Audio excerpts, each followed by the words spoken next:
बृहस्पति ने अपनी भाभी के साथ जबरदस्ती क्यों किया? उनकी पत्नी ममता की कहानी। प्राचीन काल में उतथ्य नाम की एक ऋषि थी। उनकी स्त्री का नाम ममता था। ममता अत्यंत रूपवती थी। जब वह चलती तो आश्रम में एक बार तो उस रूप की गंध चारों ओर बिखर जाती। ममता के इस अनुपम रूप को देखकर उतथ्य के कनिष्ठ भ्राता महातेजस्वी बृहस्पति मोहित हो गए। वे देवताओं के पुरोहित थे। उन्होंने आकर ममता के रूप की प्रशंसा करते हुए उनसे रति की इच्छा की। इस पर ममता ने अति कोमल स्वर में कहा, हे देवर, इस समय मैं तुम्हारे ज्येष्ठ भ्राता के सहवास के कारण गर्भवती हो गई हूँ। जो संतान मेरे गर्भ में पल रही है वह महातेजस्वी है। उसने गर्भ में ही पांडंग वेद पढ़ लिए हैं। इसलिए मेरी प्रार्थना है कि पहले उसे पैदा हो जाने दो, क्योंकि मैं यह निश्चय जानती हूँ कि तुम्हारा भी वीर्य कभी निष्फल नहीं जा सकता। उससे भी मुझे गर्भवती होने का भय है। अब तुम ही बताओ, मेरे गर्भाशय में 2 बालकों के लिए स्थान कहाँ है? अतः कुछ समय के लिए तुम अपनी इच्छा को रोक दो।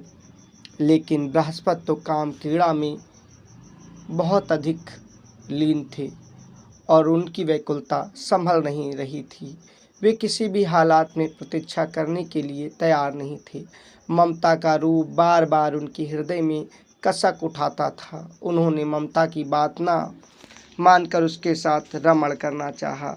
तब गर्भ में स्थित उनका उताद के पुत्र ने कहा, हे पूंजवर, काम के अधीन होकर यह अन्याय आप ना करें। यहाँ गर्भ में इतना स्थान नहीं है कि दूसरा बालक पल सके, इसलिए आप अभी रमण करने की इच्छा को त्याग दें। आपका वीर्य अमोघ है, इस कारण वीर्यपात करके मुझे पीड़ा न पहुँचाएं। बालक की आवाज़ बृहस्पति को सुनाई दी, लेकिन वे तो कामोन्माद के कारण अंधे हो रहे थे। उन्होंने किसी भी बात पर तनिक भी ध्यान नहीं दिया और ममता के साथ आनंदपूर्वक रमण किया। जब वीर्यपात का समय आया तो अंदर पलते बालक ने अपने दोनों पैरों से गर्भाशय का द्वार बंद कर दिया। उसके बाद उसके द्वारा पैरों से द्वार बंद करने के कारण बृहस्पति का वीर गर्भाशय में न जाकर जमीन पर गिर पड़ा। इस पर देव पुरोहित बृहस्पति ने क्रुद्ध होकर उताथ्य के पुत्र को श्राप दिया, हे मूढ़ बालक, आपने इस व्यवहार के कारण तुम दीर्घात्मम जन्म लोगे। जब ममता के गर्भ में पल रहे बालक का जन्म हुआ तो वह अंधा था। उसका नाम दीर्घातम ही पड़ा। दीर्घातम प्रखंड विद्वान था। विद्वान अपनी विद्या के बल से उसने प्रदेशी नाम की एक सुंदर ब्राह्मण कन्या के साथ विवाह किया। प्रदेशी के गर्भ से गौतम आदि कई पुत्र पैदा हुए। अंत में दीर्घात्मा ने सुरभि के पुत्र से गौधर्म अर्थात प्रकाश मैथुन सीखकर कुल वृद्धि के लिए उसी का आचरण किया। जब अन्य ऋषियों ने दीर्घात्मा को उस तरह समाज की मर्यादा का उल्लंघन करते देखा तो वे अत्यंत क्रुद्ध हुए। उन्होंने विचार किया, इस अधर्मी दीर्घात्मा को छोड़ देना चाहिए, या निर्लज्ज हमारे बीच रहने योग्य नहीं है। ऐसा विचार करके उन्होंने दीर्घात्मा को छोड़ दिया। दीर्घात्मा के कई पुत्र थे, लेकिन परिवार इतना निर्धन था कि खाने का कहीं ठिकाना न था। इससे दीर्घात्मा नित्य ही चिंतित रहता। उसकी पत्नी प्रदेशी कभी उससे संतुष्ट नहीं रहती। जब कभी भी दीर्घात्मा कोई बात कहता तो वह रोष भरे स्वर में उत्तर देती। एक दिन खींचकर दीर्घात्मा ने पूछा, प्रिय, तुम इतनी अधीर क्यों हो? क्या कारण है कि तुम अपने मन में मेरे प्रति द्वेष रखती हो? झल्लाहट भरे स्वर में प्रदेशी ने कहा, हे स्वामी, मेरा इस तरह रहना कोई अनुचित बात नहीं है। इस स्वामी स्त्री का भरण पोषण करता है, इसलिए भ्राता कहलाता है। भ्राता कहलाता है। पति का यही धर्म है कि कुछ भी करके अपनी स्त्री पुत्र पुत्रियों का भरण पोषण करे। आप तो जन्म से ही अंधे हैं, इसलिए मेरा भरण पोषण तो आप क्या करेंगे, बल्कि मैं ही आपका भरण पोषण करती हूँ, आपके पुत्रों को पालती हूँ और आप निश्रेष्ठ होकर पड़े रहते हैं। लेकिन अब मैं साफ कह देती हूँ कि अब मैं यह सहन न कर सकूँगी। प्रदेशी की यह बात सुनकर महात्मा दीर्घात्मा को क्रोध चढ़ गया। उन्होंने उपनाती स्वर में उससे कहा, रे मूढ़ स्त्री, तुझे कितने धन की आवश्यकता है? चल तुझे किसी क्षत्रिय राजा के पास ले चल। मुझे किसी क्षत्रिय राजा के पास ले चल। मैं तेरी धन की इच्छा को अभी पूर्ण कर दूं। मैं नहीं जानता था कि तू इतनी संकुचित मनोवृत्ति वाली स्त्री है।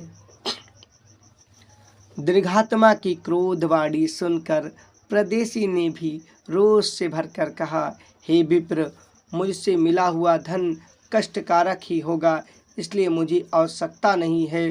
तुम्हारा जो भी चाहे वह करो, कहीं भी जाओ, लेकिन साफ सुन लो, अब तुम्हारा भरण पोषण मैं न करूँगी। मैं अपने पुत्र और पुत्रों के सुख के लिए दूसरा भ्रात कर लूँगी।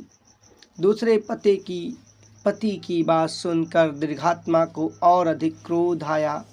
उनके जीवन के सारे अभाव उनके अंदर घुसने लगे और बार बार पुकारने लगे, दीर्घात्मा तू असमर्थ है, इसलिए तो तेरी स्त्री तुझे छोड़कर चली जा रही है।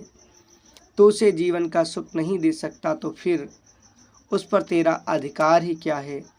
दीर्घात्मा का एक साथ व्याकुल होकर पुकार उठना, ठहर विदेशी, दूसरे पति की बात अब मुँह से ना निकालना। मैं आज से संसार में यह सदाचार स्थापित करता हूँ कि स्त्री मरते दम तक एक ही पति के अधीन रहेगी।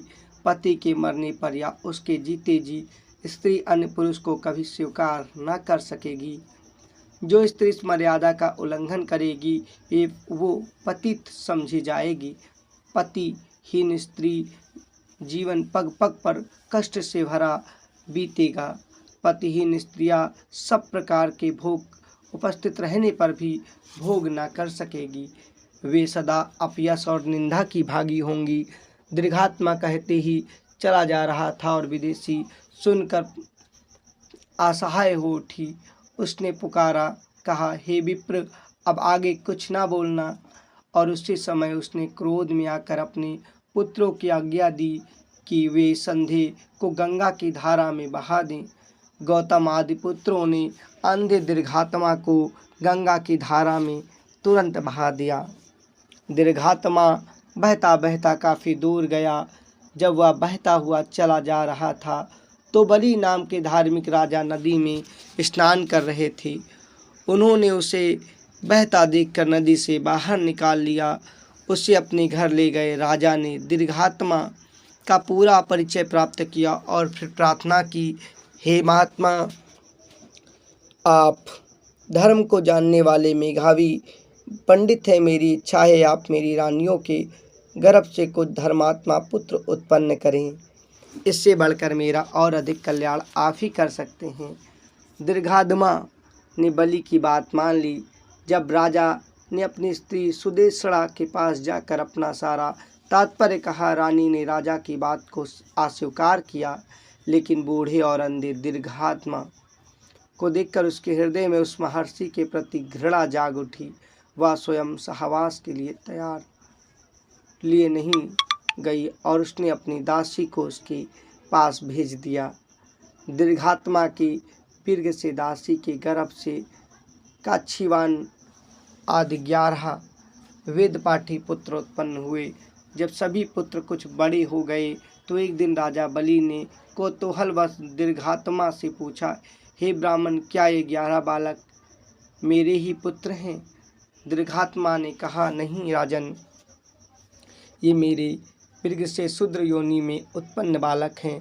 तुम्हारी रानी सुदेशड़ा मुझे अंधा और बूढ़ा समझकर मेरे पास नहीं आई थी।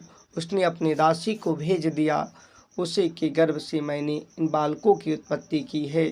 ये तुम्हारे पुत्र न होकर मेरे पुत्र हैं। यह सुनकर राजा बलि को बहुत अधिक दुख हुआ। वे सुदेशड़ा के पास गए और उन्होंने फिर उसे दीर्घात्मा के पास जाने के लिए राजी कर लिया। जब सुदेशड़ा दीर्घात्मा के पास पहुंची तो उस अंधे ऋषि ने उसके अंगों को छूकर कहा, हे सुंदरी, तुम्हारे गर्भ से अंग वंग कलिंग पौंड्रक और सुहस नाम के सूर्य के समान 5 तेजस्वी पुत्र होंगे और वे अपने नाम से एक एक देश और एक एक राज्य स्थापित करेंगे। उन्हीं राजकुमारों के नाम पर अंग वंग कलिंग पौंड्रक और सुधर्ष नाम के देश प्रसिद्ध हुए। दीर्घात्मा की कहानी अतीत का जैसा यथार्थ चित्रण हमारे उपस्थित ग्रंथों रामायण महाभारत की विचित्र परंपराओं में आज भी विद्यमान है। ये कहानी आपको कैसी लगी नीचे लाइक शेयर सब्सक्राइब करते हुए अवश्य बताएं। जय श्री हरि।